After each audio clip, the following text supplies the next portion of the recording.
day. She got time to make way.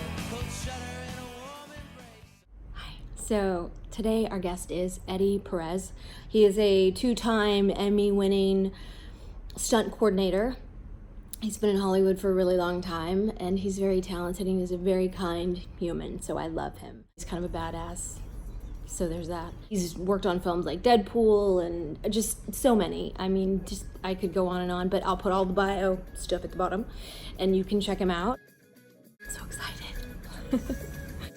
So, I wrote your bio, but I had no idea what kind of an odyssey. And I'm not going to go through his whole bio because you can read it, but you're like education done, athlete done, doorman in between, Mickey Rourke, Pink Floyd, Duran Duran, Sylvester Stallone. Like I could just go on and on. Did you see this when you were this kid and you were? Not at all. It's kind of like just circumstances. Just kept myself open to wherever it took me. So I was going to college and I was getting ready to graduate, and I was working at a club, and I was friends with Mickey Rourke and Stallone and all those guys. Like, what are you going to do? And I go, I don't know. I had an offer to work as a trainer. Then Mickey's like, why don't you just come out to LA?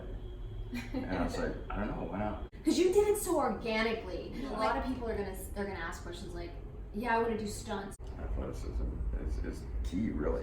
As long as you're good at your job, people will tolerate you sometimes. Some of the guys that are stunt coordinators, like, okay, I'm doing a TV show, like, God, this guy's a pain in the ass, but I only need him for a day. I can deal with him for a day. Right. But if I'm gonna be on location with him for 6 months, oh hell no. Yeah. That's a huge tip for people. You want to work on a set, be likable enough. Because the truth is that there's too many people that want to do the job. Yeah, especially now. You know, everything's going on technology-wise. There's so many people out there. I see people give in, and it's disappointing because I know inherently they're good people. Yeah. But they start hanging around with everybody, and everybody starts telling them how to do things, and like, well, I gotta do it that way, I gotta do it this way. It's like, just do it your way.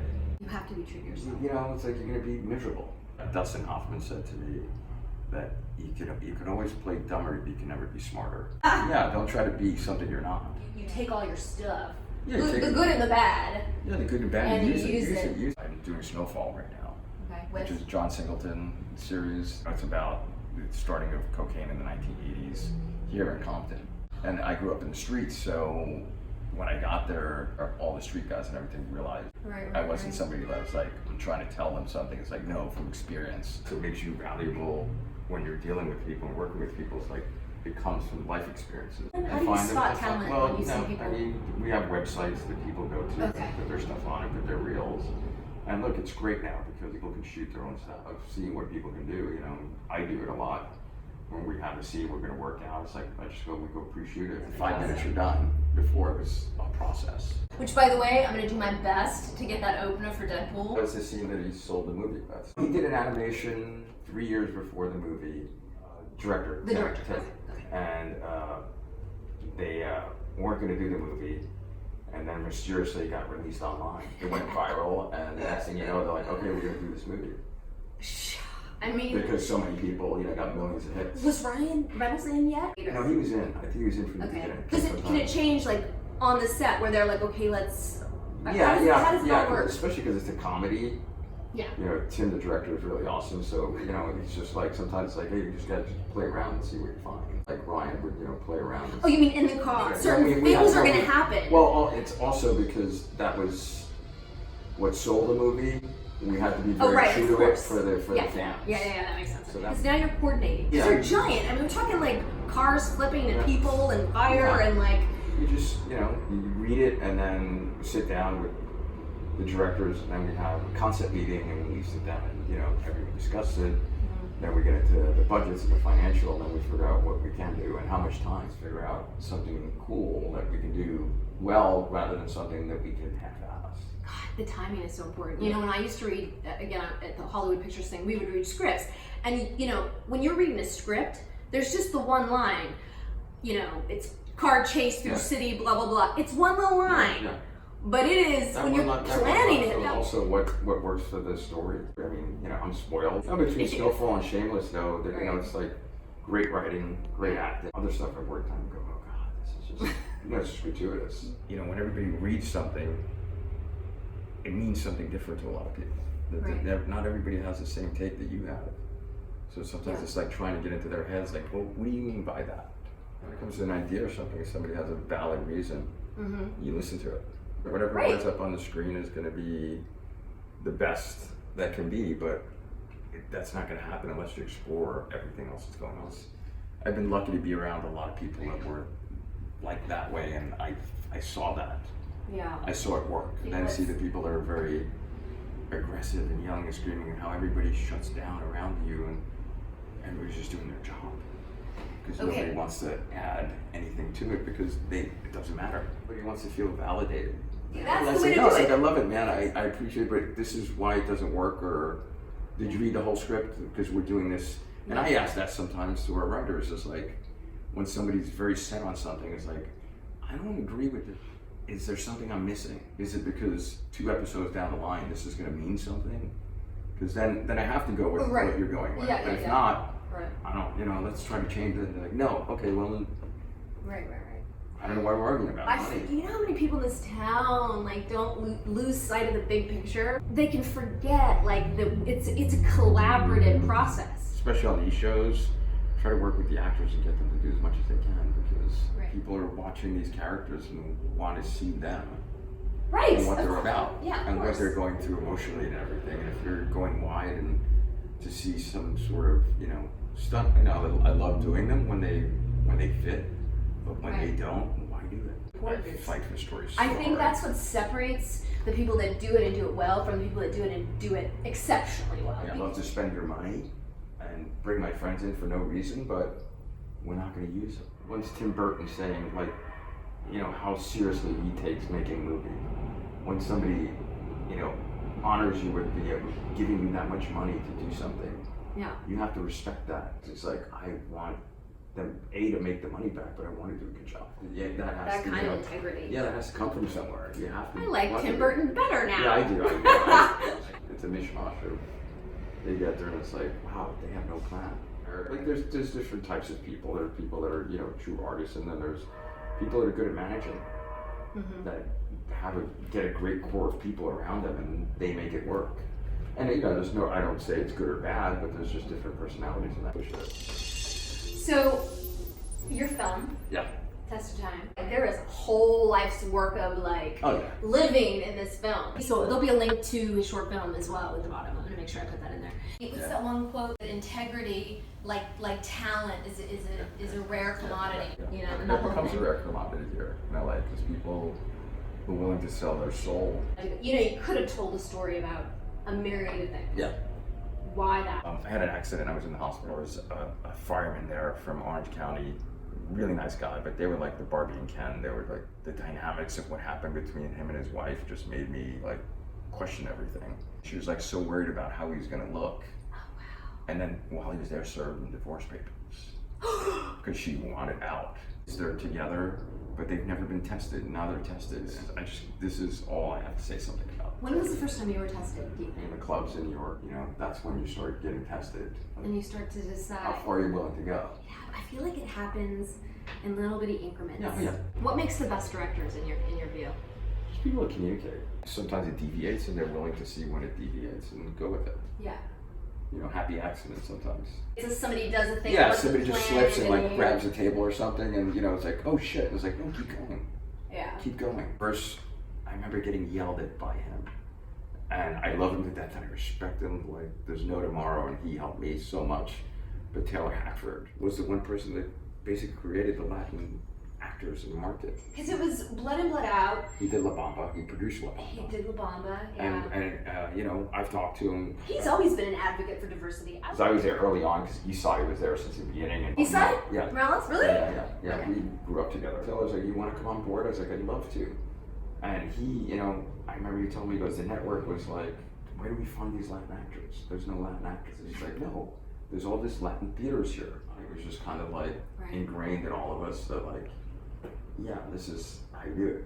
I said thank you to him, and he just changed the subject. You know what? It's important. Yeah, say it and extend a hand and be like, you changed things for me. And it's like, when was this? Early on, probably. Early on, yeah. I did something and I kind of stopped, and he's like, don't ever stop.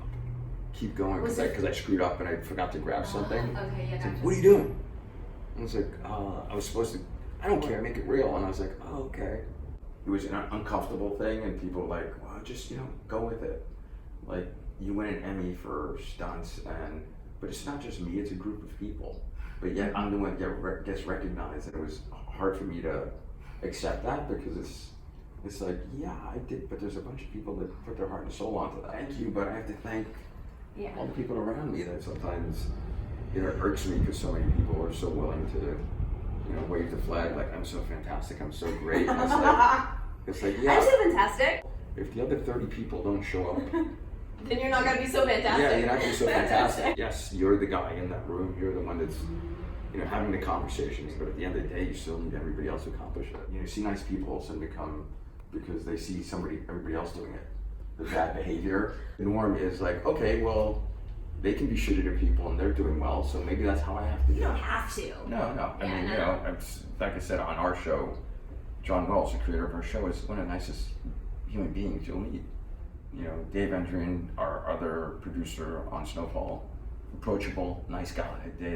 John Singleton, we knew they were going to pull the plug on him. He came on set, and he was emotional, and he said, hey man, everybody take the time. If we have to reshoot today, we'll reshoot it. It's a human moment. It's like, hey man. It's like, those are the type of people you want to be around and you want to work harder for. They're inherently good human beings in a position where a lot of people aren't. These guys, that's why they're successful and good at what they do, because they acknowledge the fact that you were doing something, but we're not curing cancer. Somebody said that to me too. When I was working again at Disney, this little period where I was doing development stuff, people were frantic. Something was going, I think there was a hot script and I had to get it and it was a whole thing and I think I was just in the kitchen or something doing something and I turned around and I bumped into, he's now a big executive at Sony, but literally, whoop, and he just stopped me and he said, Michelle, let me tell you something, nobody's gonna tell you. Everybody thinks they're the most important, but don't let anybody try to tell you that they know everything, because we're just making educated guesses. Yeah. So we're not saving lives. And I was like, and it changed my entire thing because I bought into it. If he hadn't said that, it might have been very different for me, because it's so true. You have to put it into perspective. Do you feel like that's probably the common denominator in the people that are the most successful, are in the happiest too? Like I think the people that are happiest, I mean, you have people that are successful that are not nice people. That's just human nature, that there's going to be people like that. And they don't have to work to do that, they just are. Right. Where some people who see phony nice. You talked about that in your film a little bit. Yeah, but there's a lot of phony nice where they're nice to you, to your face, and then they turn around and walk away. Mm-hmm. And they're the nastiest human being you'll ever meet. Yeah, and you have to learn how to read that and go, okay, I know what I'm dealing with. Just keep your distance. I don't get too friendly. What are some Hollywood lessons? Yeah, you don't want to create chaos. Okay. We're gonna we're creating chaos anyhow. Right. But you don't want to create chaos with behind the scenes. You want everybody to be calm and know what's going on and feel good about what they're doing. And if they don't, just let me know. What can we do to help you out to make it better? Did anything change when you had the injury to because it sounds very serious. I got more comfortable in my skin. I had thoughts of like, if I would have died that day, would I have done anything different? And I go, no, I'm happy with all my decisions. I've made some mistakes, I've done some things I may not have been proud of, but overall, I'm okay. Yeah. So it's like, be you at least, because that makes you a commodity. If you want to be just like everybody else, then that's an assembly line. Instead of like, hey, it's a good person. I want that person around me. Because they're helpful and they're good people. Right. Again, people lose that. Well, you did. Nothing you can do. You didn't, and you're lucky that you did. But you made it a point. It's a struggle. It's a struggle sometimes. A struggle in what way? What do you mean? You just look at it and go, okay, I don't fit in. But then again, I don't want to fit in. Right. But as a human being, sometimes it still takes that on you. Yeah. It's like, Yeah. But it's your weirdo that makes you special. Yeah. That's the thing. Yeah. I remember when I was in a situation where it was production, and I remember seeing people doing all the politics, and I had a thought where I was like, oh, I'm gonna have to learn to do that. And I started to and then I was like, I don't want to learn to do that. Yeah. I remember I had that moment. Well, let me try it, and then like, oh fuck, I can't do that. Yeah. I don't know how to do it well. It's like you do it really bad. It's like, hey, that's awesome. That's so great. You're amazing. I'm like, dude, It's so bad. It's so funny. And I was Your look is being who you Yeah, are. yeah. And the point is, it's the best look. That is the best look for everybody. I You have know? one or two people, friends that I know that are like, they're just, they're assholes. That they could, but they're Right. genuine. So it's like, no, so it's So you like, still gotta love him, right? I love him because Right. he's just that guy. Not that they're bad people. They just, whatever they've gone through in life, struggled with, whatever it is. Do you just make find them that who you they do are. that a lot? You put yourself in other people's shoes? Yeah, Where does yeah. that come from? Because I do that too, but not everybody does that. It's almost like when people grow up in a city and they never leave, and they have their opinion of what the world is like. Yeah. It's like, go live the world and go to that city And then see what report people are back. like, and then And report then back. see how you, yeah. And it's like, it's that same notion of like, try to understand where they're coming from, and maybe you'll feel better about, their lack of tact or whatever, and that at the end of the day, they're a good person still. That's good. It's just, that's who they are. That's what they've had to do to survive. If you can do that, it makes you're so malleable. You can work in different Yeah. places because you can kind of see. Yeah, and if you see somebody that's, has that type of personality, you realize that you go, being confrontational with them is not going to work. Right. So you just go, hey man, how can I help you? What can I do to help you? Yeah. And they're like, oh, he's not engaging with me. It's like, no, I'm not going to do that. I just had a thought, when I was driving today, and I was like, I gotta ask Eddie, has he ever just wanted to punch somebody in the face, like when he was? Oh yeah, no, yeah, I do. Like in a fight where you coordinated and you're like, oh man, I just want to oops, like No. I'm almost like Look, that. there's people that I avoid. I'm very honest about it because I just don't like them as human beings. Oh, karma's gonna get him. I go, yeah, but it hasn't yet. I wish it would. So it doesn't, power from the outside looks very different. Most of those people feel powerless, and that's why they have to do this thing they do. So I'm sorry, I'm a flawed human being, but I was like, I want to see him crash and burn. I do, just for the mere fact of thank God there's justice. In my position, on the flip side, if there's somebody I'm working with that I could absolutely despise, Yeah. and if something was going wrong, I would still jump in and help them because that's what my job is. I'm not going to let somebody get hurt or purposely try to hurt someone because I don't like them. Yeah. That's my personal side. I have to separate that line and be like, that person needs my help. I gotta help them. As much as it sucks, you Alright. gotta do it. On that note, that is like the philosophy. Yeah. Man. Oh my God. Can you teach me something? How to throw a good punch. I'm not an aggressive person. Croix de gras. A proper girl. That's Right. really military. Is there a stance? Don't be yourself. Be sweet. Just be yourself. Be sweet. All right, thanks. All right, man.